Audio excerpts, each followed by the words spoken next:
Hello everyone, আসসালামু আলাইকুম। Welcome back in another new video. এই ভিডিওতে আজকে মূলত আমি দুইটা বিষয় নিয়ে আলোচনা করব। একটা হচ্ছে কটন ফাইবারে হাই লেভেল অফ কন্টামিনেশন হওয়ার কারণগুলো কী কী, এবং এই কন্টামিনেশনগুলো দূর করার কী কী মেথড ইউজ করতে পারি আমরা স্পিনিং মিলে। তাহলে শুরু করা যাক। ফার্স্টে হচ্ছে কারণগুলো। প্রথম হচ্ছে যে হ্যান্ড পিকিং মেথড যদি আমরা ইউজ করি তখন আমাদের কন্টামিনেশন পরিমাণ সবথেকে বেড়ে যায়।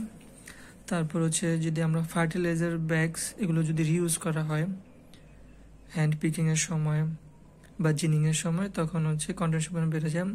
থার্ডলি হচ্ছে যে আমাদের ইনফ্রাস্ট্রাকচার এবং অ্যাওয়ারনেসের যদি অভাব থাকে। তারপর হচ্ছে প্রপার ওয়ার্ক মেথডস যদি ফলো না করা হয়।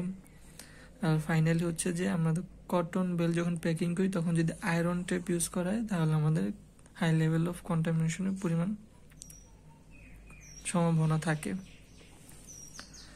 এখন সেকেন্ডলি যেটা আলোচনা করব সেটা হচ্ছে যে মেথডস। এইসব কন্টামিনেশন দূর করার কী কী মেথড আমরা অবলম্বন করতে পারি। ফার্স্টে হচ্ছে যে cotton selection, proper cotton selection করতে হবে। তারপর হচ্ছে যে ম্যানুয়াল লেবার, এটা হচ্ছে আমরা কটন ওপেনিংয়ের আগে ম্যানুয়ালি হচ্ছে আমাদের ফরেন ম্যাটেরিয়াল বা ফরেন পার্টিকেল যেগুলো থাকে এগুলো হচ্ছে লেবার দিয়ে দূর করা, যেগুলোকে আমরা বলি বাছাই করা, যে ডেইলি লেবার দিয়ে বাছাই করা কটন। তারপর হচ্ছে কন্টামিনেশন রিউয়েবল ডিভাইস, এটা হচ্ছে কার্ডিং মেশিনের আগে ব্লো রুমে কন্টামিনেশন রিউয়েবল ডিভাইস ব্যবহার করা।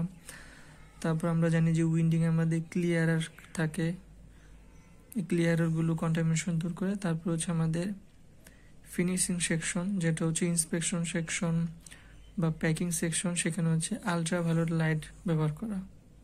মূলত এই কিছু পন্থা অবলম্বন করলে আমরা কন্টামিনেশন পরিমাণ অনেকাংশে কমিয়ে দিতে পারবো। That's all in this video and thank you for watching this.